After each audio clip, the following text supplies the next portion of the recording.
Imagine a world with no smartphones, internet, newspapers, not even a postal service as we know it. It's the Middle Ages, a time of kings, knights, and sprawling kingdoms. News of a royal wedding, a battle victory, or a plague outbreak could take days, weeks, or even months to spread. So how did people stay informed? How did news travel across medieval kingdoms without social media? Today, we're diving into the fascinating, slow, and often unreliable ways information moved in the medieval world. From messengers on horseback to gossiping merchants, let's uncover the medieval news network. First, let's picture the medieval landscape. It's roughly the 5th to the 15th century. Europe is a patchwork of kingdoms: England, France, the Holy Roman Empire, each separated by forests, rivers, and mountains. Roads, if you can call them that, are muddy tracks. Most people can't read or write, and books are rare, handwritten treasures locked away in monasteries. There's no printing press yet. That doesn't come until the 1400s. So, unlike today, where a tweet can go viral in seconds, news in the Middle Ages relied on people physically carrying it from place to place. And that was no easy task. Bandits, bad weather, and sheer distance made spreading news a slow and risky business. But it happened because humans have always craved information. At the heart of medieval news were the messengers. Think of them as the human equivalent of a Wi-Fi signal, except they could get sick, robbed, or lost. Kings and nobles employed official messengers to carry urgent news. Not all news was private. When rulers wanted everyone to know something, like a new tax or a call to arms, they turned to heralds. These were the medieval town criers, decked out in colorful tunics, shouting official announcements in marketplaces and village squares. Picture this. It's 1215, and King John's just signed the Magna Carta. Heralds ride out to every corner of England, bellowing the news to stunned peasants and grumpy barons. Heralds weren't just loud mouths. They were trusted, carrying the king's authority. But their reach was limited. If you lived in a remote hamlet, you might not hear the proclamation for weeks, or at all. And let's be real, some heralds probably spiced up the story to keep the crowd entertained. Now, what about everyday news?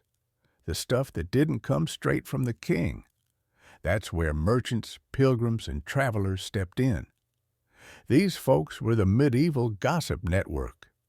Merchants crisscrossed kingdoms, trading goods like wool and spices, and they brought stories with them. A trader from Venice might tell a French innkeeper about a crusade's outcome, who'd then tell his customers. Pilgrims heading to holy sites like Canterbury or Jerusalem swapped tales along the way. Inns and taverns buzzed with rumors, some true, some wildly exaggerated. In 1348, as the Black Death swept Europe, traders and sailors carried word of the plague almost as fast as the disease itself. It wasn't organized, but it was effective. News spread like wildfire through word of mouth. Don't underestimate the church.